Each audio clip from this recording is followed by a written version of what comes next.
എന്നോടെല്ലാം പറയലുണ്ടായിരുന്നു. എന്നിട്ടോ ഇത്രയും വലിയ സങ്കടം ഉണ്ടായിട്ട് അതുമാത്രം എന്തേ ഓൻ എന്നോട് പറഞ്ഞില്ല. ഞാൻ കേൾക്കൂലേന്ന് ഓനെ. ആത്മഹത്യകൾ കഴിഞ്ഞ പല വീടുകളിലെയും സ്ഥിരം സംസാരമാണിത്. എല്ലാം പറയാറുണ്ടായിരുന്നിട്ടും അവന്റെ ജീവനോളം വിലയുണ്ടായിരുന്ന ഇത്രയും വലിയ പ്രശ്നത്തെ മാത്രം എന്തുകൊണ്ട് നിങ്ങളോട് പറഞ്ഞില്ല? നിങ്ങൾ അവനെ കേട്ടിരുന്നില്ലേ? അതെ, കേട്ടിരുന്നു. ഒരുപാട് മുൻവിധികളോട് കൂടി ക്രിട്ടിസൈസ് ചെയ്തുകൊണ്ട് നിങ്ങൾ കേട്ടിരുന്നു. അതായിരുന്നില്ല അവർക്ക് വേണ്ടിയിരുന്നത്.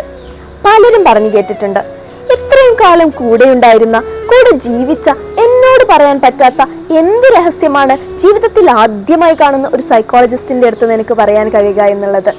അത് മറ്റൊന്നും കൊണ്ടല്ല, അവർ നിങ്ങളെ മുൻവിധികളില്ലാതെ നിങ്ങളെ നിങ്ങളായിക്കൊണ്ട് കേൾക്കും എന്നുള്ളതാണ്.